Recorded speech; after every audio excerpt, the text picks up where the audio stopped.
Welcome, Niklas. Thank you for the invitation. Happy to be here.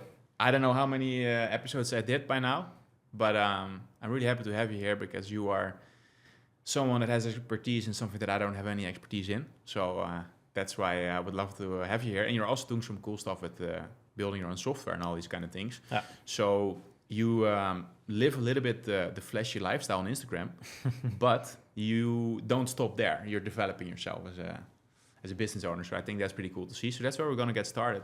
For all the viewers, we're going to talk about your personal brand and the Instagram strategy. We're going to talk a little bit about software, your experience with working with Tai Lopez, and just in general what you want to do. Maybe we'll talk a little bit about the German versus the Dubai versus the US mindset. And that's where we're going to get started. So right now, you have a pretty good month, I believe, with your personal brand. What are you pacing at? This month, like 750K. Yeah. Last month was 640. Yeah, it's going good. What's your record month that you ever did? A record month was 705. 705. Oh, so you're breaking this is going to be a record month. Yeah. And Black Friday is coming, so yes. Are you secretly hoping to hit 1 million this month? Maybe, but we don't, to be honest, have anything like super special planned for Black Friday. Okay. We'll just run price increase campaign. A little bit opposite of what everybody else is doing. Everybody else is always discount 20, 30%. We are putting our prices up. Yeah. Cool. And right now you're not spending a crazy amount on Instagram shoutouts, although for some people it might be a crazy amount. So right now you're spending 25, 35K per month on Instagram shoutouts? More like 30 to 50K. Yeah. And then we also have Facebook ads. Yeah. More on that later. But I think that's pretty cool because you have been doing this for a long time. How long have you been running Instagram shoutouts for? Instagram shoutouts, I ran my first shoutout, I think, end of 2017. Yeah. So you have been doing this for years. Yes. Do you feel like at this point that it's also really starting to compound, or where you feel like, you're not like there's people spending more money than you on Instagram shoutouts, but they generate less revenue than you? Do you feel that's like the compound effect, or what do you think is going on there? I mean, compound for sure. Our funnel is pretty good. I've been running the personal brand for a long time. We have all the other stuff dialed in. For example, like email marketing. I see many brands and business owners, they, for example, don't have email marketing dialed in. And when I look at our numbers, I can see, wow, like 70, 80% of second source sales comes from email, right? And some people don't have it dialed in. We have affiliates, we have Facebook traffic coming in. We've just built out a lot of great like systems, however you want to call it, over the years, and it's not all just dependent on Instagram shoutouts. Got it. So email marketing, would you say that's like the one that had the biggest lever, like this year? Or no, we had the email marketing dialed in also before. Biggest lever this year, Facebook ads helped us really bring stability into the business, into the brand. We get so many impressions and trackable sales. It's already super profitable. But then I'm sure there's so many, like just because of impressions, there's so many untrackable sales. I was trying to save that for later in the podcast, but let's talk about it because I guess you're pretty passionate about Facebook ads right now, which I am also. So let's get started there. So when did you start running your Facebook ads? 2.5 months ago or 3 months by now. Yeah. And low ticket funnel, right? Yeah, low ticket funnel and high ticket in the back end. What's the price point? $6.95, and then with order bump upsells and everything. Average card value like $42. Got it. Yeah. So you were actually learning Facebook ads yourself? Yeah, from zero. Which is, again, like I want to give you some props. Sorry for interrupting. Like you are not a guy who's just like posting some stuff on Instagram and just living the lifestyle and then spending all this money on Lambos and disappearing. But you're like doing new stuff. So how was it like going from Instagram shoutouts to Facebook ads and learning it yourself and setting that up? Yeah, I mean, I knew for a long time already because, I've been running this business for 8 years now. Or let's say 6 years, like properly. And I knew for a long time at one point I have to get into Facebook ads. And I always like postponed it and focused on what's easy. Because when you learn something new, it's kind of like a little bit, what means painful. Yes. But you have to convince yourself mentally that, okay, I'm going to learn something new, right? You log into the Facebook ad manager, and when you're in there the first time, you're like, what the fuck is this, right? Yeah. But then I was in LA hanging out with Tai, and he started a very similar offer than what we have, and spoke to him, and he was spending like $10,000 a day, and I'm like, fuck, I have to get into Facebook ads too. And then like 2 days later, we went from LA to New York, and then I was just in the hotel room, and I opened up a computer, and I told my business partner Luca, who was traveling with me at that time, okay, we'll figure Facebook ads out now, right? We ran with an agency before, wasn't profitable, and I was like, okay, let's figure it out. And then I just started setting up ads. We adjusted the funnel, and then the same day we got the first ads live, and then I just learned it over time, I guess. You got sales from the start, right? Yeah, directly. Yeah, so I think that's pretty cool because your offer was dialed in, and your messaging was dialed in, so that definitely translate well to to Facebook ads. Let's shit talk the other agency a little bit. We're not gonna drop their name, but I'm curious what you feel was missing in that agency. That's also always a good lesson for me. Why do you think it didn't work when you started working with the agency? I think mainly it was commitment from my side, right? Okay. I just wanted to hand everything off to the agency, but then the issue was that the creation part of the ads and the creatives was still on our side. Yeah. And at that point, I was just too lazy to like fully like focus on the ads and like you know, record new ads and like edit them and this and that. Yeah. And I was just like, hey, like just run those creatives and let's see. Yeah, were they pushing you to create more ads, or? Yeah, they were. Or they were a little bit on the chill side? No, they were pushing me also, but I just didn't have it on my priority list at that point. No, the agency was really great actually. Yeah. I mean, I almost never take on projects where I have to, or where I'm hoping that the other one will create the ads, because there's only like I think 1 out of 10 or something cases where I do that and where it actually works. Yeah. I guess as a business owner for you, when you run the agency, it makes always the most sense when you have most of the control yourself and you are not dependent on other people so much. Exactly. Okay, that makes sense. I was hoping there would be a little bit more shit talking, but no, not really. Not today. So credits to the agency. All right, so you started running the Facebook ads yourself. Yeah. Was there anything surprising or different compared to Instagram shoutouts, or like how was that? Yeah. I mean, Facebook. I would say Facebook ads is way more like data driven, and you can track everything like literally to the like. You can track everything, right? Yeah. Instagram influencer marketing is a little bit hard to track, right? Especially like we now have good systems and we have this AI and we track everything with UTM sources and everything, and we build it for ourselves in a way where we can track individually how a promotion performs. But most people don't have that set up, right? They don't have UTM tracking. They don't know exactly like how this and that promo performs, and then they can just take it like a 30-day period. They can take a look at it and be like, hey, we spent 30K. And then they can see, okay, did the business go up or no? But they don't have the numbers like black and white where that works. We now have it, but before we didn't. But now with Facebook, it's super trackable. I see for every single ad for every single day how it performs, the front end sales, the upsells, the back end with book calls, with high ticket. Like we see everything, and I like that. Yeah, it's there's like all these little mini steps, and you can tweak them like all the time. Yeah, it's pretty cool. Although you can also kind of get lost in there, I guess. Are you using Hyros or are you just using fully? No, we build our own custom tracking and sheets in Airtable or something. Google Sheets. Yeah. Got it. Yeah, it's like first source, second source, UTM tracking, server side, local storage, and now, This is where the software guy comes out, like building your own tracking tool. I'm actually not the tech guy. But my business partner Luca, he is. Yeah. Oh, that's funny. That's crazy. And now you're spending how much per day? Last month we spent about 60K on that. Last month, okay. So like 2K a day. Still a long way to catch up with Tai. Yes, for sure. About 2 to 8K. I think it can go pretty fast. But so far, like we've seen when we now try to scale further and increase the ad spend, our returns in the front end go down. Yes. So I still have to figure out that part, how to scale aggressively. Yeah. But we'll get there. Yeah, that's it's funny that you say that. Like low ticket sounds like the dream come true, right? Because you're liquidating cash. Yeah. But there's less people that want to spend $5 than just leave their name, email, and phone number. So things break a little bit earlier compared to free lead magnet funnel. I see the same. I think like it's relatively. I mean, going up to 30K spend per month is relatively easy. I think you also experienced that. Yeah. And then like when you start pushing that 50 to 100K, you're already having some swings, right? Yeah. Where sometimes like, that was not a good day, and then next day you're randomly like, okay, we're good. Right. So then you start looking at a weekly and a monthly trend. Yes. But with low ticket, that's a little bit trickier to push it beyond that 100. Yeah, but we're trying to. We just have been running like basically 4 creatives for the last 3 months. Yeah. So this month we'll focus on creating new creatives, pushing them out, and then with that I think we can get to like 100K a month. And we have a good backend that converts well and does well. So for the front end, the returns. The way how I look at it now, at the beginning I really cared about the returns, and I just wanted to have it break even. But now we're at like 0.7 or something, and it's fine because I see, hey, the backend does really well. Yeah, and you're making most of your sales within 30 days, I assume. Yes, so far, yes. Yeah. I don't know how it's going to be in 1 year or 1.5 years. Yeah. I was speaking to Raul, and he told me that, for example, for one of his clients, they were spending $150 to acquire a customer, and then only after 1 year they were at $600 back, so like a 4x within 1 year. So, I'm interested to see how this customer lifetime value and everything will increase over like a 1 year span. Yeah, it definitely will. But man, with the B2C audience, you don't want to wait a year because so much stuff can happen, you know?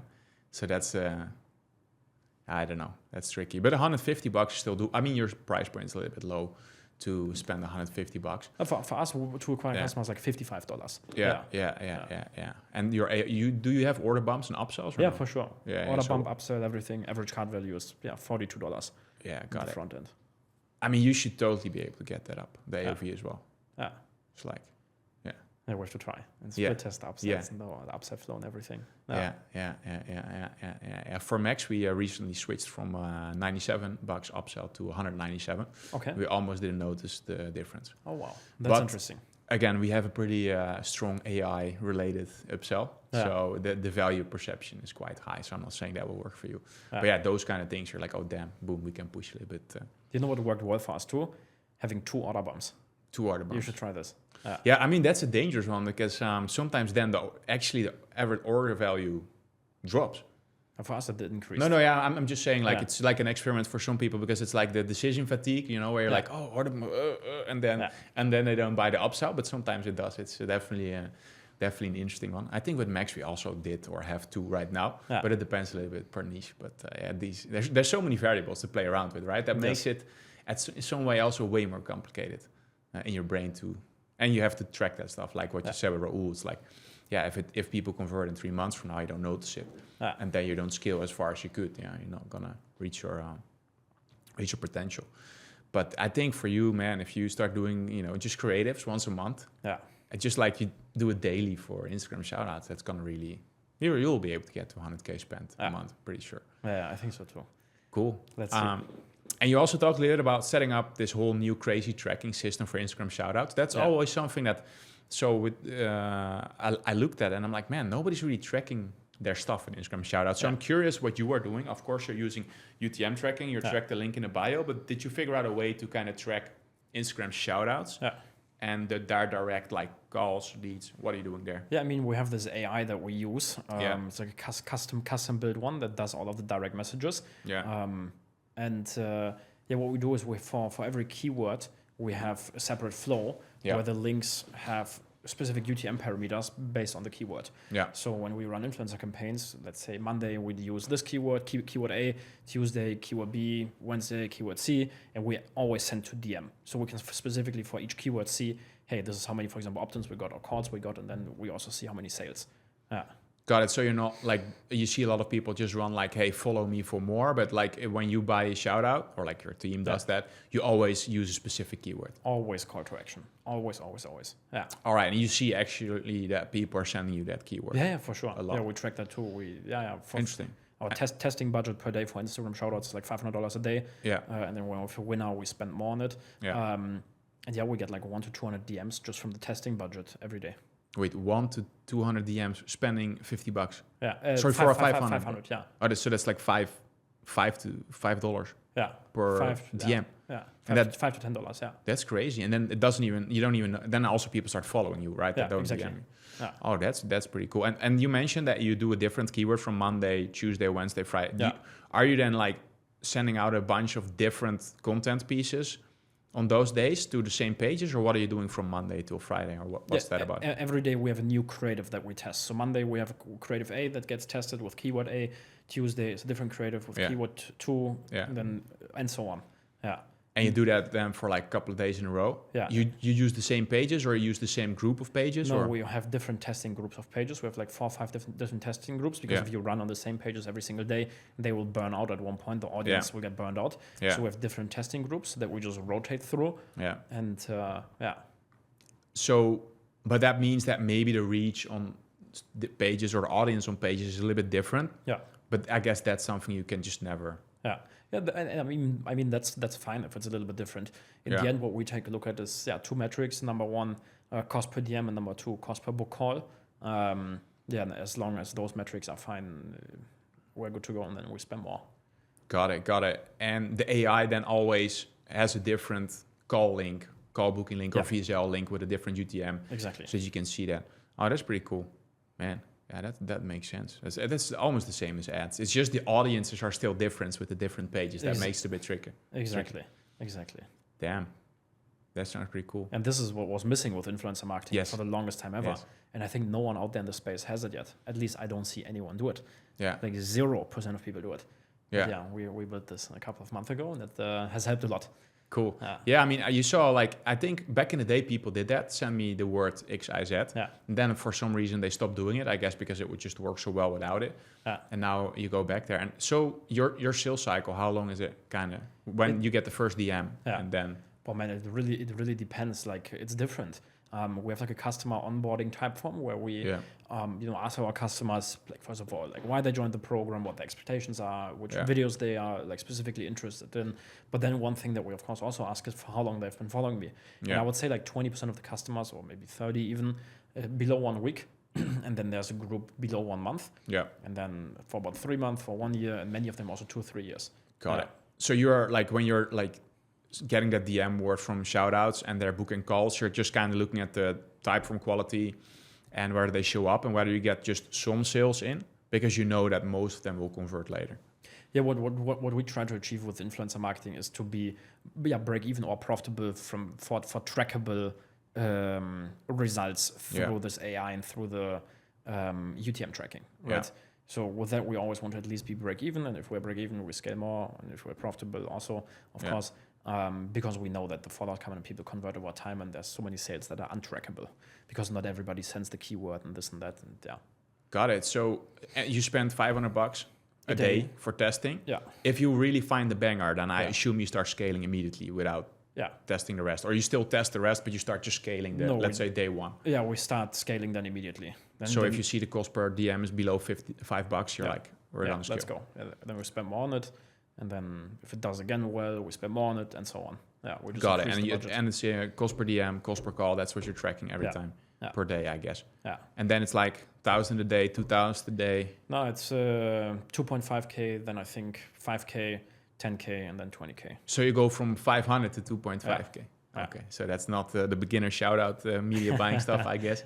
And then to 20K, and then it breaks most of the time, or what happens? At one point, yes, usually it breaks at like 10K or something. Yeah. Got it. And then you try to make new variations of that original post. Exactly. Start again with $500. Yeah. Then we start again with $500 with a new variation, or we run it next week again. Exactly. Got it. And are you still like heavily involved with this, or is this almost automated by now? No, automated. Yeah. Got it. So you have just an operational manager who's just checking the numbers, making sure you test new creatives. Yeah, beginning of the year, we hired a COO. Was one of the advisors from Tai. Yeah. Because before, I was the person in the business who did all the communication with the team, checking the daily things. Talking to 100 people a day. Exactly. And at one point, it was just too much. And then, I was speaking to Tai, and he told me, hey, man, the best thing you can do is hire a COO. Yeah. And we did that, trained him, and he's now managing all day-to-day stuff. Nice. Yeah. That's good, man. That's pretty fast. But then if you spend, let's say, 10K a day, are you then also fully booked for a week or something? Or you're kind of like, we need to dial it down? Or no, not for a week. No. We have a big sales team. We have double bookings and stuff. So we can handle a lot of calls. All right. I mean, I think that's a nice transition into what you want to do. Like, do you think you can still scale this to like consistently spending 100K a month on Instagram shoutouts, or what do you think is? Yeah, for sure.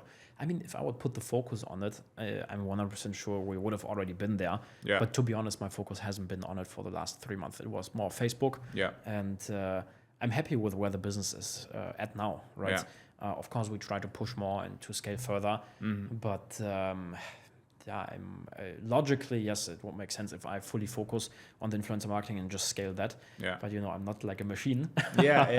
Who just puts in his mind is like, okay, let's scale the influencer marketing, and then every day for 30 days I sit there. No, I mean it's your business, right? That's why you became a business owner, so you can do whatever you want, not have some guy telling you like, why are you not scaling yet? Exactly. Okay, but that's interesting. Now, a little thought experiment. Why do you think that? If you would focus on it, you would be able to scale Instagram shoutouts? For sure. And the operator, not yet? Not yet, no. Are you like trying to teach him the things that he needs to scale that, or what is the... Yes. Yeah, I mean, the main thing with influencer marketing is always you need better content, right?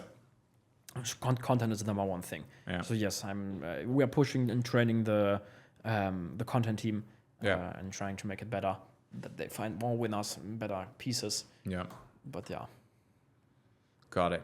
Yeah, I mean, my opinion, I'm biased, of course, is like if you spend 100K on Facebook ads, you're reaching so many people. Yeah. If you're like semi-break even, there's so much less stress actually than with the Instagram shoutouts. Yeah. And then you can also at some point start looking into TikTok, YouTube ads, and just, you should be able to spend 200, 300K a month at some point on ads, which is probably more traffic and more sales than I would say it's about the same. Like influencer marketing also works insanely well, and you get all the followers. And I have friends that are spending 150K a month, another guy 300K a month on influencer marketing, and they have about the same returns as for Facebook. So I think it's same. Facebook might be a little bit easier to scale once you have figured it out, but I don't know yet. Let's see. No, I can for sure confirm that, but it's also because with the content creation, if you have 1 or 2 good ads every month, right, instead of having to post new stuff every day. How many times are you posting nowadays? 4 or 5 times? 5 times. Yeah. But again, you have the team, so it's fine. But the good thing with Facebook is if you just get 1 or 2 good ones a month, then you can just run them. Yeah. Oh, that's interesting. Okay, that's cool. So, and you have an AI setter right now. Yeah. Right. That was thinking about that back in the day. That was also a game changer for you. Are you still like tweaking that, or is your team tweaking that, or we make adjustments to it. Like sometimes I'm laying in the bed in the evening and I'm like, fuck, we should implement this in the AI, right? Okay. And then for sure we test it. But are you reviewing any data every month, or like? Yeah, for sure. Yeah, we have all the data on it. Like we see every day how many DMs we get. We see the conversions, which stages people are in, like everything. So you are sometimes also testing certain parts in the script where okay, from the DM to the opt-in, it's lower, that kind of stuff. Yes. Do you have like a workflow for that, or are you just this creative guy who just thinks about it when he's waking up and like? What do you mean with workflow for what? Do you check, let's say, the script once a month, and then you just go over everything, and weekly you're checking in the numbers, or like? I would say almost for all areas in the business, I have it always kind of like top of my mind. Yeah. Right. So I know the scripts, I know all the ins and outs, everything, and sometimes it's just random. Like I don't know, when I lay in bed in the evening, I'm like, okay, we should try this. Okay. In that way, you're a little less German than most Germans, I guess. Why? Because they always have these like, okay, every month you have to do this, every week you have to do this, this kind of workflow. That's so you're not running that. No. I mean, we do have workflows, of course, but not for the creative parts. No. And I guess you are kind of then the creative brain, creative strategist. Yeah, strategist who likes being creative. Yeah, for sure. Yeah. Okay, that's funny. And I remember that you were speaking on the stage last time in Cannes, and you were also asking like, hey, what should I do with my personal brand? Yeah. And I'm curious if you thought about that. Is there like something you want to change with your personal brand, or how do you want to develop your personal brand in the upcoming months, years? To be honest, just keep running how it's running. It's doing great. Do more on Facebook ads. We'll go a little bit more into the B2B direction. But to be honest, no crazy changes. Business is perfectly running. It's making good profit. We'll just continue doing what we're doing and try to scale up. Got it. And then new companies, new projects. Yeah. Our software is coming out, and then we're about to sign a contract, or win the contract. Contract basically for another project. Also software. Yeah. This AI actually, Raul, founder of Copecard, and we're going as partners into this AI, and we'll work on that. What kind of AI? Yeah, the Instagram AI. Got it. Yeah. You're gonna do that, the two of you together? Yeah, Raul, the founder of the AI, and I. Yeah. The three of you. Yeah. Okay. Cool. More on that later, because I want to ask you a question that is a little bit more. Negative. Like, you seem pretty chill right now. Are you not freaking out sometimes a little bit like, hey, I don't know for how long this will keep going? Or is it just like you have been doing this for so long and you kind of see that the trends only are gradual, so you would see it? So you are sure that you would recognize a pattern if something changes? Or are you not like, because I feel a little bit with the online coaching consulting course space, I'm like, I don't know if this is going to stay for like 5 to 10 years. Yeah. And sorry to interrupt, just so you have all the context. And with the accounts that I'm really scaling, I need to reinvent the wheel like every 6 to 12 months. Okay. So you don't experience that, or you don't feel like that? No, to be honest, that's great. Zero. Yeah. Okay. I mean, I'm pretty chill, like overall. But of course, there's also super stressful times within the business, right? Like super stressful ones, right? Maybe you know, as a business owner, when you have employees, 25 people, and sometimes, for example, when I came back to Dubai after the event that we had in Cannes, for 1 month, I was just working. I was like locked in for 30 days, right? Like fixing everything that went wrong when you were gone, or no, not fixing, but building new stuff. Okay. Yeah, fixing a few things for sure, and then scaling hard. We did a webinar, this, that, everything. And then when you're locked in for like 30 days, when you're super into the business and like pushing hard, at one point, like things break and this and that, and then people come to you. You wake up in the morning, 50 new messages, right? In the evening, like always messages whole day long. Then there's the fire burning here and there and this and that. So, and if that continues for like a couple of weeks, at one point, of course, it's stressful, right? After that, you need a nice sauna, massage, and a little spa day. Yes, exactly. Yeah, cool. So of course I have those times too, but no, overall I'm pretty chill, and I don't worry too much about the business changing or the industry changing, because I know that I'm adaptable, and I've been running it for 8 years now. And there was never a year where the business went down, always just up. And you're confident that will keep continuing? I hope so, yes. Yeah. But I don't worry too much about what's going to be in 5 or 10 years. Because That I understand. That's for me just like, I need to crush it right now, because it might not be there in 5 to 10 years. Yes. So it's a little bit of motivation. Maybe it is there in 5 to 10 years, but then still better to crush it than to think that this will stay forever. So that's funny. But it's what you just said, like being the most adaptable. That's the number one lesson that I learned from Tai. I think it's like his first lesson in the 6 to 7 steps. Yeah, it's the I first always remember, it's not the smartest, it's not the biggest. It's not the fastest, it's the most adaptable entrepreneur or person that wins, survives, and crushes. Yes. That's cool. All right. I mean, I think now it's nice to go a little bit into the software part that you're doing. Before we go into the specific software companies, because now I have 2 that I want to ask you about. What is kind of your vision there? Like, is that something that, was that something that at some point you're like, hey, I want to do software, or did it kind of just happen?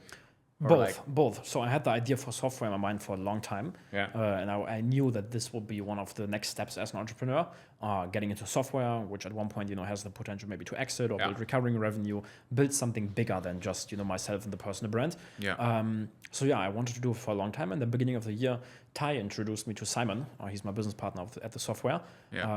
He's now the new owner of JV Zoo. And we spoke here at an event in Dubai. We're just talking, got to know each other, exchanged WhatsApps, hopped on a call, we're speaking. And then, Simon was like, hey man, I've been into software for a long time. If you ever need help with it, let me know, right? And then we spoke. And he was like, and I was like, I have an idea for software. Like, we should do this Instagram software. And he was like, wow, I built my first Instagram software in 2014 or 16, right? And he even sold one to Facebook, right?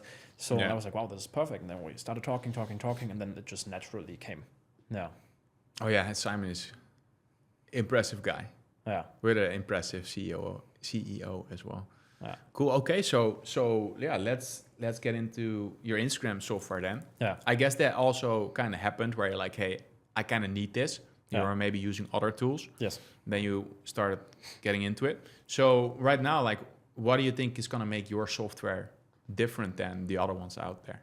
Yeah, I mean, the software is first of all built from people who are actually using the software and who are within the market and within the space actively doing it. The other software within the space, they are outdated and don't really work that well. And I think, for example, with many features that will make the software so different, but one of them that's going to be, for example, really powerful is going to be, it's like a monitor feature. So what you can do is you can go to Instagram accounts, personal brands, theme pages, whatever. And for example, with Max, you have, some competitors or people from your niche where you want to monitor their content. You put them into the software, and then the software just monitors the average engagement of, for example, posts, slideshows, reels, like all the time. And it sees, hey, average engagement after 5, 10, 15, 20, 30, 60 minutes, likes or comments, whatever metric you want to have, is, for example, 50 likes. And then you can put, for example, a rule where it's like, hey, if a post performs 50% or 20% or 100% above average after 15 minutes, send me a WhatsApp message. Because nowadays within social media, everything is about speed, right? For example, with influencer marketing, if we have a great content piece and we don't, on the day where it runs and where it performs well, send it to the influencers, our competitors will copy it, right? And then it's already burned out with the pages and we can't use it anymore. So everything is about speed, catching trends early. And, this is one of the features that will make our software so powerful and so different. You can just monitor the accounts from your niche, and you can immediately, like after 5 minutes of, for example, Wealth or someone else posting something viral, something trendy, for example, in your news post, Wealth, for example, always posts news. Hey, Donald Trump said this person said that, and you can just monitor it, get a WhatsApp message, and then send it to your team, and they can copy it, and then you're an early adopter. Create it the same day. Exactly. Like you can create it 15 minutes later. Your content creators can have it like right on WhatsApp, and then they just create it, post it too, and then you're like the second person in the whole world who posts this content piece, and your chances of going viral are just way higher. Yeah. Got it. So that's set up in a way that the software monitors like the engagement, and it has like benchmarks, which it automatically gets from just following multiple posts. Yeah. And anytime a post outperforms the benchmark, then you can get a notification, something like that. And you can set your own benchmarks, everything. Yeah. Got it. And it's fully focused on Instagram, or it's also going to pull from TikTok? Yeah, we at the beginning Instagram, but we have TikTok already nearly ready. I think when we launch, it's not going to be in there yet, but TikTok will come too. Yeah, that's cool. One thing that's really cool for like beginners who want to build basically their own business will have like a monetization marketplace, because many of the people who build a following on Instagram, who become influencers, build theme pages or something, they struggle with monetization, right? And they don't know what product to sell, what service to sell. They maybe have 15,000 followers but don't make any money. And obviously the best way is to sell a service, digital product, ebook, something in this direction.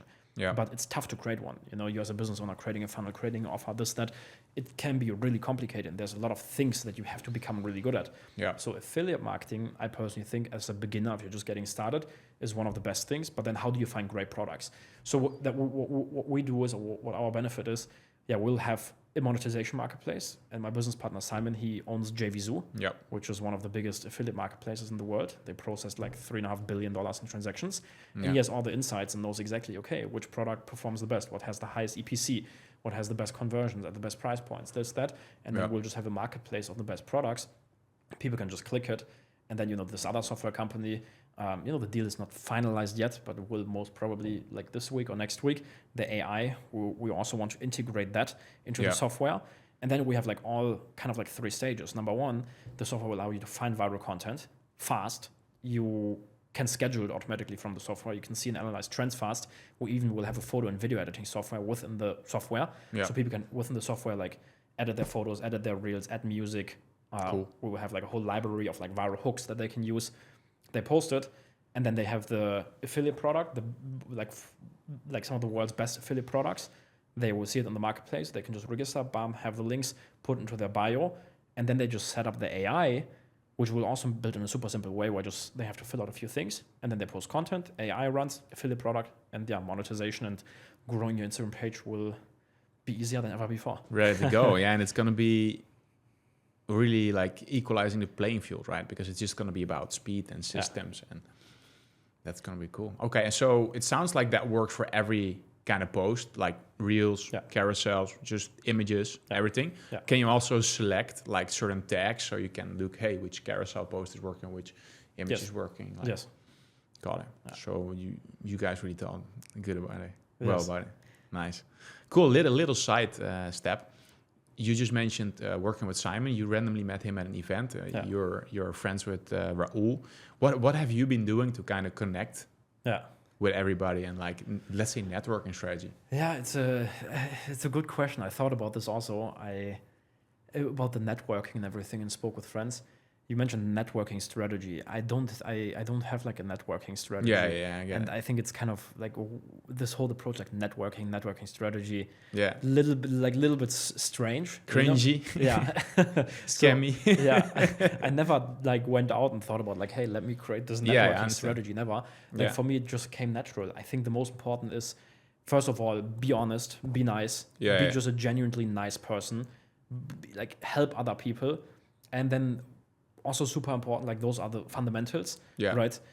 Don't go into a conversation or when you meet other people with like, hey, what can I get out of this person? Like just go into it with bringing value, providing value, like helping others, right? Without expecting anything in return. And then the next thing is, what's super important is become an interesting and valuable person yourself, right? And valuable and interesting is always doesn't mean that you have to just make so much money. Value can be in so many different ways, right? You can just be interesting, have cool hobbies, this, that, whatever. You can be funny, all that stuff. And I think those two things, like being honest, bringing value to other people, just being a nice and genuine person. In the combination with, becoming an interesting and kind of like, let's call it valuable person yourself. Yeah. Like that's how it went. Yeah. But you are also not thinking about it, like, how do I become an interesting person, right? No. I just do my stuff, run my business, try my best every day. Yeah. And then it just came naturally over time. Yeah. Yeah. And yeah, I mean, one thing for sure, like, yeah, go out and meet people. Like for me, it's natural, right? I love to not meet new people. Sometimes yes, but not that often. But I hang out, like also the new people comes naturally, right? I usually just hang out with my friends, the people that I already know. Yeah. But then this friend, brings a friend, and then you get to know that person, and then over the time your network just expands, kind of. Yeah. But yeah, I'm social. Every day I'm out with friends and we do something. But yeah, I see, for example, some other friends of mine, they are zero social. They're just locked in all the time. They never meet any. I have one friend. He, I think, has been here in Dubai for 4 years. And I feel like in the last 4 years, he got to know 3 new people, and that's it. And he doesn't have any friends. Yeah. Or my business partner, Luca, for example, he is also not the most social person. So many times when I'm going out, meeting friends, this, that, he's just staying at home building Zapier automations, right? And he doesn't want to come out. That's perfect for you, right? No, but I would love for him to like join conversations and stuff. So yeah, for sure, you have to go out actively, meet people. But yeah, those 2 things that we spoke about before are, I think, important. Yeah, that's also why I'm kind of trying to do this podcast, because I think there's a lot of like Zapier specialists out there that have like crazy stuff in their brain, and it's just not, you don't see it on the internet, right? Because they don't like to go out, do a podcast, all that stuff. Oh, that's funny. But I guess you also go to events then, right? Because you mentioned that you met Simon at a event. What kind of event? Yeah, it was a mastermind that Tai was throwing beginning of the year here in Dubai, in combination with Copecard. And yeah, I went to the event, was speaking there, and then we got to know each other. Got it. So it was in Dubai. You didn't fly to his Beverly Hills crazy party? I was also there. Oh, you were also there. Yeah, in, what was it? Was it August or September? Yeah, it was in LA. Yeah. Got it. This is a controversial question, I guess. But what do you think about the US versus the United Emirates? Well, I don't know. Good question. I was only once in the US for, what is it, like 10 days or something, LA and New York. Yeah. But before I was zero interested in the US. I only flew there because Tai invited. Yeah. But I really liked it. Like LA was amazing, I think. Mm-hmm. It's a big city, but it's not like Dubai, for example, where it's like all the skyscrapers. Yeah, it's more like, it's more chill. And nature. There's nature, exactly. It doesn't feel that commercial as Dubai, for example. Yeah.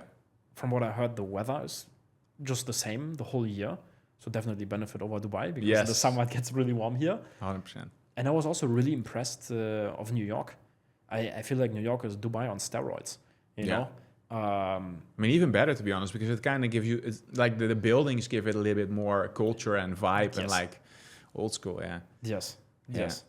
For sure. Yeah, because I guess maybe you had the same prejudice where you thought that like in the US everything is going to shit. And then you go there and then you get out of the airport in New York, for example, and then it looks like everything is going to shit. But then you get into New York and then everything is kind of fine. Yeah, exactly. Yeah, there's this narrative on social media, right, that everything in the US is going to shit. But to be honest, I didn't feel it when I was there. It was really nice. Or you didn't see the bad neighborhoods? No, we actually drove into bad neighborhoods on purpose to see it. But it wasn't as bad as expected. Yeah. I think, in LA, we went through this, like, I don't know what this road is called, but we went there. I feel like if you go to Frankfurt, it's like same. Yeah. In Germany. Yeah, they don't have that in Dubai, I guess, but that's fun. I had the same thing in New York. I was like, man, it's really like in the movies. It is pretty cool. Yeah. Most places you go there and it's like, not as good, but New York is really delivered. I've not been to LA yet. The time zone would probably kill me. So time zone fucking killed me in LA. When I arrived, we came from Germany. I think it was exactly 12 or 11 hours time difference. And then we arrived, and then the next day, Ty was like, "Hey, come to my villa. Let's do a workout." And then we did the workout at 3 p.m. LA time. Yeah. And then there was 3 a.m. in Germany. Completely switched around. I was doing the workout without much sleep in the plane, and completely just fucked up from the from the jet lag. I mean, it's really tricky, man. Like I have the same when I fly to Miami, and that's only like, I don't know, 6 hours. But for me, like I like to talk to people. I like to be social. But then when I'm like jet lagged with the 6 hours difference. I don't want to talk to anybody. It's really a challenge. So I know how it is. That's why I'm worried about LA. Let's go into there a little bit more. This podcast is not about like telling crazy hero journeys, but I think it's kind of nice if you talk a little bit about how you met Tai, and then we can explore that a little bit further. Yeah. So how did I meet Tai? I mean, I've been one of his students since 2016. That was one of the first online courses that I bought, 67 Steps. I think it's also one of the best online courses out there. Yeah. It's not so super like business oriented, but it's more on the personal side about like mindset, habits, ways of thinking. And I really think like your business can only grow to the extent that you do as a person. Yeah. So that was really an amazing online course. And since then I've been following him, listened to other podcasts, everything. And then Tai was here in Dubai in 2019. He did an event with like Grant Cardone, Gary Vee, etc. Yeah. I went there with a couple of friends, and then long story short, met him backstage. We just started talking to him, and then we talked for like 20, 30 minutes, also recorded like a YouTube video already then, and then we exchanged WhatsApps. And we didn't chat much, but I sometimes just send him like updates on my business, like, hey, we made $1 million in sales in 45 days. I got my 2 Club award. Thank you for helping. Send him over a testimonial. So I feel like my name was already somewhere in the back of his mind, like stored, hidden, hidden, exactly. And then in 23, I spoke to one of the sales reps, Jeremy, and I wanted to book the private client program with him. And long story short, I booked it. Started working one-on-one with him, and then he also came to our event in France, and then he stayed in the villa with us for a couple of days, then I was in London with him, and then naturally just over time, slowly built a relationship. Yeah. Do you feel like he's different online than he is in real life? No, same. Yeah, same. That was also interesting for me to see. Like most people, they kind of, I don't know, you see it probably, they put on a persona. Yeah. That's also pretty cool about your brand. You're not really putting on a persona. No, zero. So you can still be the same guy when people see you. But a lot of people, they put on a persona, especially when the influencer in Dubai, Yeah. Yes. But okay, that's cool. So now I guess you're kind of like acquaintances / friends. Yeah. And you're also doing some deals with him. Yeah. So what is that about? I heard you mention it one day that you're investing in a bar in Norway. And I was like, what the heck? Why invest in a bar? But that's probably because I'm a noob or in investing. Yeah. If Tai is in it, there's probably reasons. So I'm curious about the whole bar in Norway thing. It is a little bit random, but yes, I bought a bar with Tai in Norway. Yeah. Story behind it pretty simple. He was here in Dubai. Beginning of the year after the event, we were hanging out. I also went to the gym and I was speaking to him. Hey, I want to get to the next level with an entrepreneurship. What should I do? Right? We spoke. He was like, hey man, you should get into buying and selling businesses. Yeah. Most of the people on the Forbes list, the way how they made their money is by buying and selling businesses. Yeah. Right. And then I was like, hey, what's the best way to get started? And he was like, yeah, sure, you can read some books, whatever. But best is get into practice, learn about it. And then he was like, I have this deal in Norway right now. I'm buying a bar. If you want, you can get involved, and I will show you everything, like how it works with buying, structuring this, that, raising capital. And that was the reason. I'm not passionate about bars. I don't really care about it. Do you even drink? Sometimes, yes. Sometimes once a year. Glass of wine. But it's just for the learning experience, right? Yeah. And can you tell me a little bit more about what was Tai's idea behind buying that bar? Idea behind the bar, yes. So the bar went bankrupt. They had to borrow money and get some money from somewhere because they had, what is it called in English? In German, it's like Schulden. In debt. They were in debt. They were in debt with the government and with the guy who was renting the place. Yeah. So they needed money urgently. And then Tai went ahead. And what Tai did is he found the deal. He did all the legal stuff, et cetera, and then he raised money from other people. And for the bar, and then he got a share of it. And the idea is just get the bar profitable, and then he wants to open up multiple locations and at one point sell it. Got it. So he thinks there's still potential in running the bars in the right way. Yeah. He also got like an expert on it that's gonna run it, or how does that work? Yeah, exactly. Like the current owner is continuing to run it. Got it. Yeah. And then he will put some Tai Lopez online marketing sauce on it to explode. Exactly. Collect some email addresses, send newsletters, give out discounts and stuff. Stuff like this. Yeah, it's funny how like that excites me a little bit too much sometimes. I'm like, there's so many people in so many big industries that are not using online marketing. There's like almost too much opportunity, right? Where you're like, what should I pick, right? For sure, 100%. If I think about how powerful email is, for example, all the restaurants, they should be collecting emails too. and for them, it's so easy. They have like just new, menus, or it's not even like the spammy stuff that some people online are doing. It's like literally like, hey, we have a new menu. Yes. It's amazing. And people are like clicking on it and they're like, a nice photo. It's like, it's actually valuable, right? Yes. Yeah. Or running special offers, like on a Sunday, there's 20% discount or something. Yes. Yeah. Exactly. Or like, hey, you don't want to go to a restaurant with children, come on like Thursday, and then of course Thursday they don't have any guests normally, and then they just fill it up. So if you see the online marketing matrix, then you can't really unsee it. Unfortunately, you see potential everywhere, right? Yeah, I agree for sure. Same with sales. To me, it's always so funny when I went to the Mercedes dealer in Budapest. And then first he just sent me the wrong car. I already told him like I want that car. Yeah. And then he sent me the wrong car.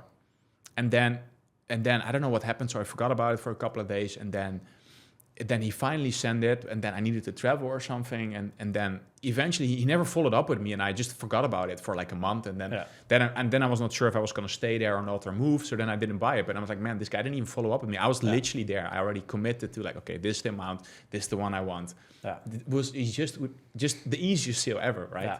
And then he just lost it. It's like, if he would have done some follow-ups, exactly, spoke to you, you would have already bought the car. Probably. Exactly. Because there was like some issues with the paperwork that I need to figure out. So I was not really sure about it. I just first sent the wrong car. Yeah. It's like, I'm going to send you all the proposals. Sends one of them. While we talked about 3 of them, and there was one that I wanted was not in there. Right? I'll get you the deal. Took a week to get the price on it, and then it's like, oh my god, that's crazy. Any other businesses you're looking to invest in or buy or? I mean, I invested into Raul. He's doing a new company besides CopeCard. The PR one, or exactly. He did the AI PR. He did a friends and family round beginning of the year. Yeah, I went into that, and then. Are you gonna also be there as a consultant, or are you gonna be involved, or just the passive investor? Yeah, a little investor? bit involved also. Yeah, like with promoting, and we have some ideas in mind what I can do. So this, and then the real estate I have. Any other companies? Maybe I forget something. No, I think that's about it. So the PR business, I think, is also interesting for the online marketing people. So he's gonna build a PR company with AI, right? That writes articles. Yeah. I don't know if this is private or not. Like, how much of a owner will you be in that company, or is that? This I can't share. Okay, so. But that's going to be pretty useful, right? Because now you have all these expensive journalists that write PR articles that are not even that good. Yeah. And then he wants to kind of storm the market with an AI PR writer that outperforms all the journalists. Yes, exactly. Kind of like this. Yeah. Have you already tested it yourself, or? To be honest, not really. Of course, I went through the whole software, everything, but not to the full extent yet. Yeah.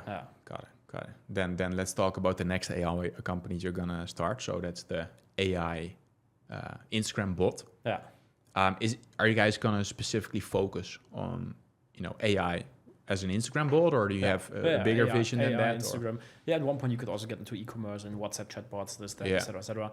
I mean, the deal, just for transparency to mention, it's not like fully finalized yet. We're in final stages, but let's see. Maybe we'll go through this on next week. Yeah. I think it's going to be good. Got it. So first you're going to focus on the info, the coaching and consulting space then with the bot, or? Yes, fully.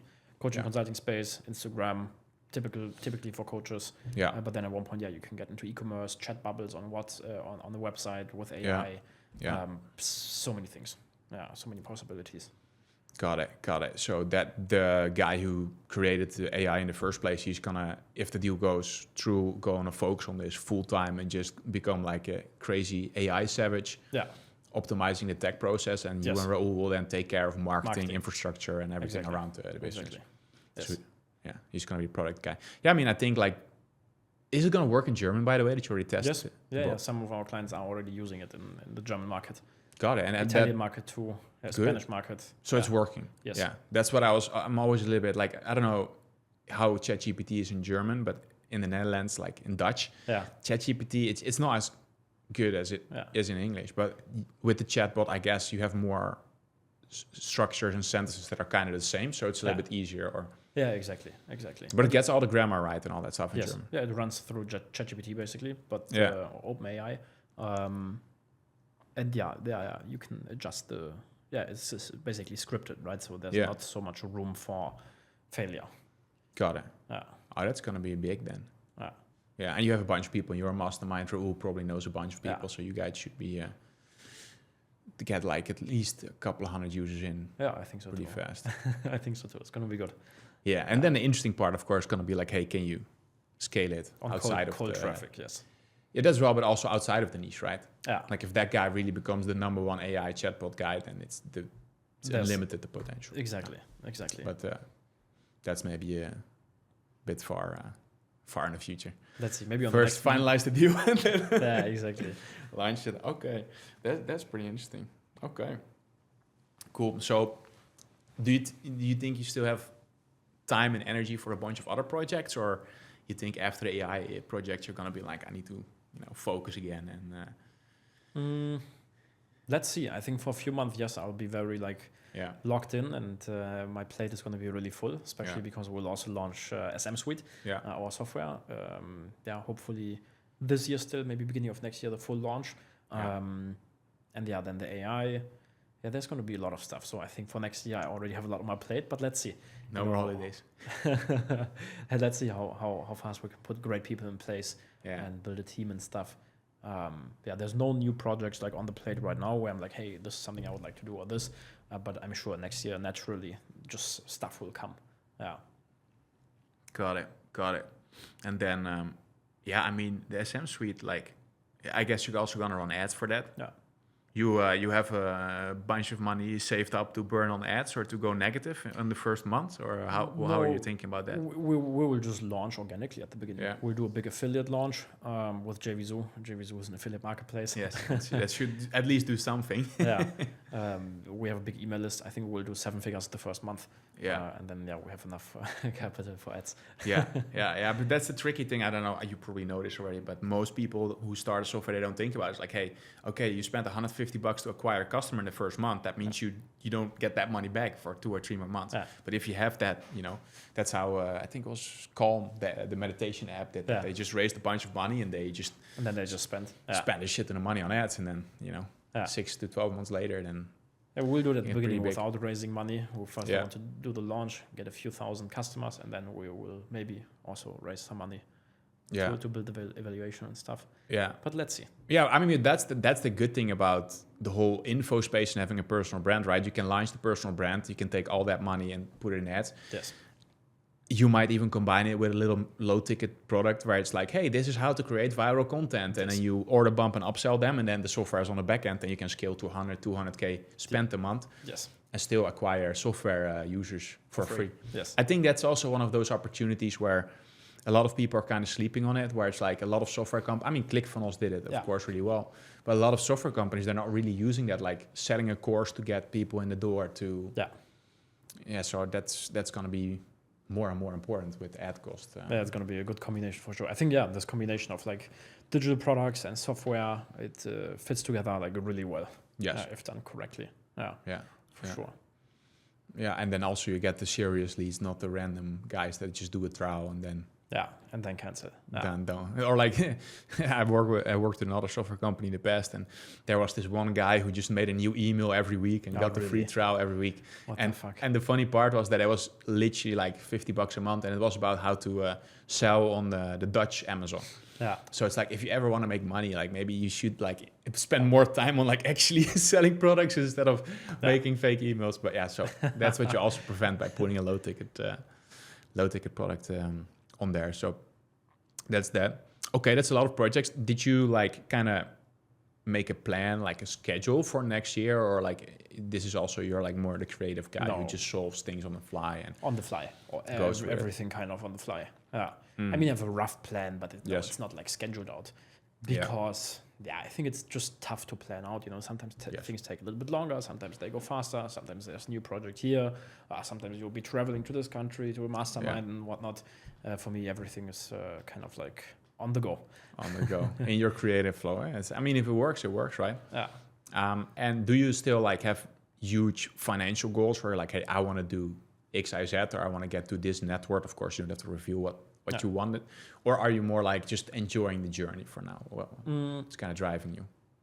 I would say a combination of both. Until last year, I still had a lot of goals. Right now, it's like, hey, I want to hit this and this number, and this and this number, and this and this and this. I was like really focused about it. But I realized for myself that at one point I wasn't enjoying what I have right now anymore. You know, I was setting goals like, hey, I want to move into this new penthouse, 3 floors and this and that and whatever, blah, blah, blah, blah, blah. Yeah. And I noticed for myself how I'm not even enjoying the apartment that I live in right now, which is amazing. 300 square meters, like super big. It's a huge apartment, 4 bedrooms, yes. And I was in there just thinking about moving into the 3-floor penthouse. And at one point I'm like, what the fuck, Niklas? What's wrong with you? You're 23 years old, living in this apartment. Like, chill a little bit, you know? Yeah. And at one point I stopped setting like goals so extremely because, I really enjoy how the business is right now. Yeah.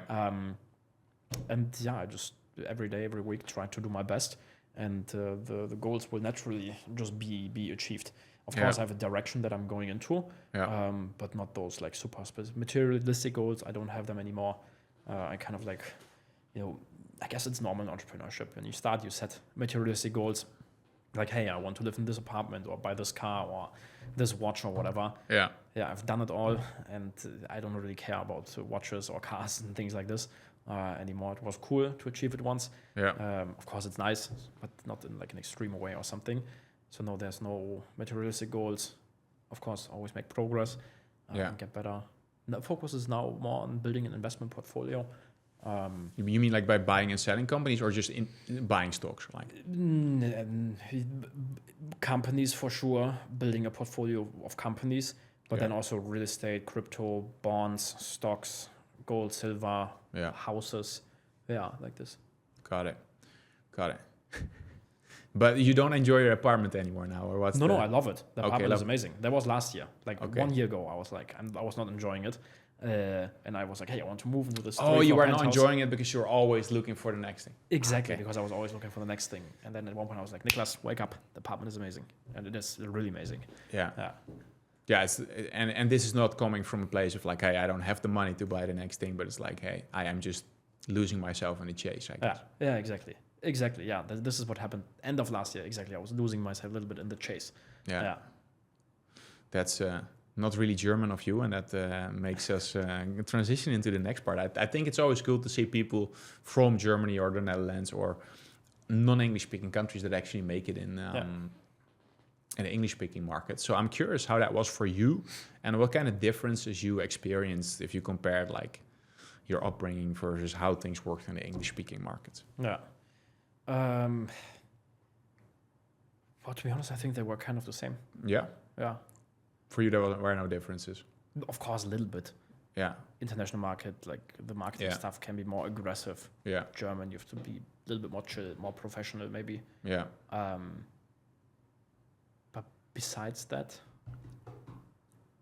were you really globalized, like a global citizen, let's say, when you grew up? Is that why you didn't really feel the difference as much? Like, did you play like a lot of video games in English and all that kind of stuff when you were young? Or? No, when I was young, I grew up in Germany. German. I was really bad in English. But yeah, exactly. I played video games. And then when I got into this whole business stuff, back in the days, back in 2016, 15, there wasn't many people in the German market, teaching about those things. Like there was a handful of people, but I found people like Tai Lopez, Russell Brunson. I was always looking at international English content. And I did an internship here in Dubai in 2017. And that's when I made the decision for, I had my theme page already in 2016, the first one, but I don't remember if it was an English or a German one. I remember I was calling with one of my friends when I did the internship here in 2017 in Dubai. I called him and I was walking to the Burj Al Arab, just like a walk there and back. At that point, I couldn't afford the Burj Al Arab to doing something there. I was just walking, like I was on the way to it. And I was calling him. I was like, hey, should I do English market or German market? Yeah. And he was like, I don't know. And I was like, thought about it a little bit. Yeah, let's do English. It's cool. Yeah. And then I just got into the English market and that's it. Could have also been at that point, could have been also the other decision German. So it was kind of random that I went to the English market. I guess you're pretty happy with that right now. Yeah, for sure. Love it. It's good. Yeah. I mean, I guess so. There was just not many role models in Germany when you started. That's also part of the random reason to take English. And theme pages back in the days didn't exist in the German market. Do they exist now? Yes. Now there's a lot. Is it so? In the Netherlands, like team pages, they don't work at all. Oh, really? Like for shoutouts and promos, it's not really a thing. There's nobody. I mean, there's nobody really scaling it or like making decent money. It can help you a little bit to get your brand out there, but they only have like 100 to 200, 300K followers. And but still, I think that will do really well because it's the same in Germany. In Germany also, there's the biggest theme page, or like some of the biggest ones are like 300-400K followers, and no one is running influencer marketing, but a few clients of us, they do. And they're hitting like 250K a month and 100K a month with influencer marketing. It works differently. The price per DM and per call and everything is way higher, but the audience quality is also way better in the international market. Yeah, I mean, that's actually interesting because that's what I noticed. I'm like, man, like you can get these shout outs on US or English speaking pages, and then you try to buy a promo and you have to pay a couple of K in the Netherlands, right? Yeah. That's the same in Germany. Exactly. Okay. Yeah. So then maybe that's just like a mental thing where you're like, oh, if we compare it to there, that can never work, but it can actually work. Yes, for sure. I'm not sure exactly about Netherlands market. No, of course. In Germany it works. Italian market too. French market. Do I know someone running influencer marketing there? No, I don't know one. Yeah, but yeah, for those two markets for sure. And it's the same content, same concept. Yes, same. I mean, that's the only thing which is really great, right? Like when I was in the Netherlands, I could just copy everything from the US and make it my own. And then same in Germany, I guess. Yes. I've looked a little bit at the German guys, and there were a lot of similarities to what was happening in the US, but then a couple of years later. Yes. But that's not something you can do in the US market, or not to a certain extent. Yeah, US market is, I feel like it's always a few years ahead. Yes. Right, and then the other markets, like German market and stuff, they copy from the US. Yeah. But your internship here was in 2017? Yeah, 2017. And when did you move here? 2019. Yeah. So you were really one of the first guys that moved here. Yeah, I moved from to Germany. Dubai. Really, or like from the influencer Germany. Yeah, when I first moved here to Dubai in 2019, I feel like there was no one here. Yeah. Right now it's like full, all the influencers are here and this and that. It's busy. Yes, there's a lot of traffic. Yeah. Back in 2019, no. There was a few people, but not like it's now. While COVID Dubai blew up, that's when everybody came. Yeah. That's also when I moved here. I think during COVID or something. Then it's not 3.5 years ago. Yeah. But then it was still chill. Yeah. Now if you, it's crazy. Horrific with the traffic. Yeah. So I guess a little bit more on a personal note. You mentioned it before off camera. So you are considering now getting a second residency somewhere. Yes, for sure, 100%. For summer, I guess. Yeah, for summer. I mean, Dubai is great. Still love it here. Yeah. It's good for the business stuff. It's commercial here. You still have a great lifestyle. Yeah. Everything is easy peasy. But more for the last 5 years, it was really perfect as the main residence. Yeah. But now I'm at the point where I don't have to hustle anymore that much and this and that. If I would want to retire now, I could just retire, right? And live off of investments. So I'm not that stressed or whatever about the business anymore. Yeah. And I care way more also about other things. My number one priority for the last 5 years or 6 years or whatever was always just business, like hardcore, right? Yeah. Now it still is, but also all the other things are now super important for me, right? Friends were always important to me, always, right? But for example, like health or like chill time, for example, 3 years ago, I couldn't just go to the beach and chill there and relax. I was always like, I have to be on the phone and working and this and that. Now I like it when it's calm, also peaceful, a peaceful atmosphere. And I think that's one of the reasons why I want to get a second home, something with great nature, great air quality, organic food and all that stuff, with a lot of sun, where it's chill and calm, not a lot of cars, You're gonna buy a farm just like Tai? Farm, I don't know. I don't think so, but something in the nature for sure. I mean, it seems like a lot of work to maintain it, although you could hire someone for it, but just the question you will get if you have a farm is I don't know how to solve that. Yeah, right? Farm, I don't think so, but yeah. Man, that would be funny. All right, and you just want that time to think about life or business, or just also because you feel like you were pushing it maybe a little bit too hard and it's not sustainable? Or no, I don't think I was pushing it too hard. Okay. No. But for me, I wasn't super extreme. I know people who are way more extreme. I always, while doing my business, I always enjoyed my life, right? I was, as I mentioned earlier, every day I'm out with friends. It's also been like this for the last 5 years. I always traveled. I was in 35 countries or something. Yeah. I always spend time with my family, have hobbies and everything. But I still think Dubai has this commercial vibe. You know what I mean?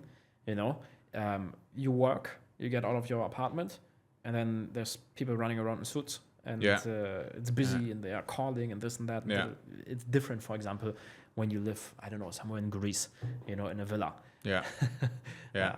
When I started, I always made the joke like, if you work online, why not have your breaks? Let's say you work 12 hours a day. Why not have your breaks next to the traffic fontaine with an espresso, right?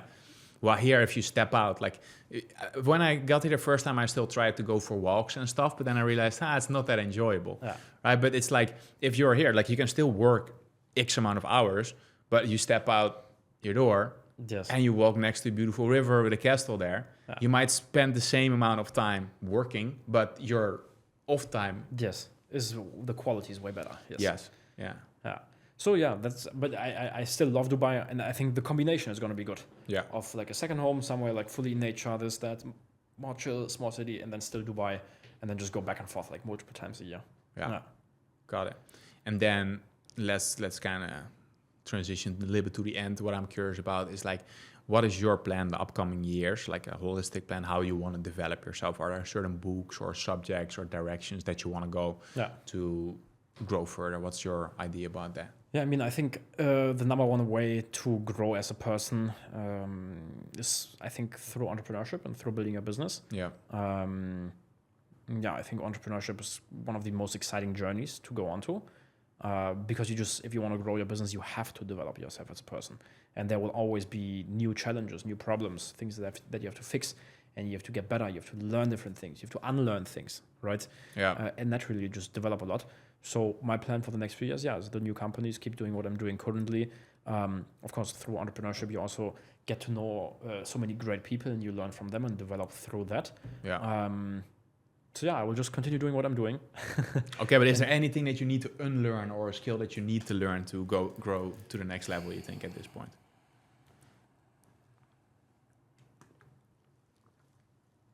No, good question. The answer could also be like, no, not at the moment.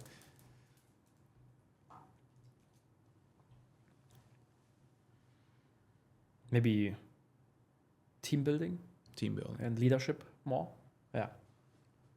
So that's going to be your focus the upcoming. But I think also this will just naturally come. It's I think it will just naturally come for you. Not for everybody. You seem like a quite intuitive creative guy. I would say so too. You don't have to put it all on a spreadsheet to know what you need to do. No. Yes, I do use. Like, of course. But like in terms of your life, you're not the guy who puts his life in a spreadsheet, or do you? What do you mean with life in a spreadsheet? Like literally, some people, they track their sleep and they track how they score on every little category in their life and their food and their revenue goal for this month and then the year and then that kind of stuff. No. I don't. You don't live your life in a spreadsheet. No. Your life is not a spreadsheet. I do have a lot of stuff in my spreadsheet, in spreadsheets, and track a lot of stuff, but no, not to the tiny detail. Like, I don't know how much time I spent on the phone or no. Although that is something I was thinking about. I'm like, everybody's talking about like, habit tracking and all that stuff. But I was like, what if I would just at the end of every day track how much time I spent on my phone and on every app or maybe on my computer. I'm like, that could be like a nice negative feedback loop on like, hey, what to focus on. But maybe but I think what I've seen when for example with daily routine, I tried this too, like having like a super strict daily routine, and I tried also things like, for example, tracking my sleep. For me it doesn't really work. I put myself, or maybe I just haven't figured out how to make it work for myself, but I was putting myself so into like boxes, and there was like no flexibility anymore, and then I wasn't like enjoying it, like what am I an entrepreneur for? To like have a fixed schedule and to like wake up at 8 a.m. with an alarm clock, and then at 8:30 I do this, 8:35 this, at 9 this, and this, and this, and this, and this. No, like at the beginning I think stuff like this can be important when you build the business and grow it, but once you've grown it and everything is not so much more dependent on you, I think there's more room for flexibility and stuff. It seems like the more people I talk to, that it depends more on your character. Like some people love that stuff and then they thrive on it, and some people hate it. They might do it a little bit to reset their own personal like character and all that stuff, but then at some point it's kind of not worth it. Yeah, I think you always, as an entrepreneur, have to figure out what works for yourself. Because everyone is different. Everyone works differently, learns differently, reacts to things differently, right? Some people, for some people, maybe the super structured way works really well. For some, not. Yeah. Tai always also talks about it's like know yourself, right? Yeah. Know your genetics and everything. Yeah. Yeah. All right. I think that's it for today. Thank you so much for taking the time. It was great. Thank you for being here. I enjoyed the conversation, and maybe until the next time. Yes. Thanks.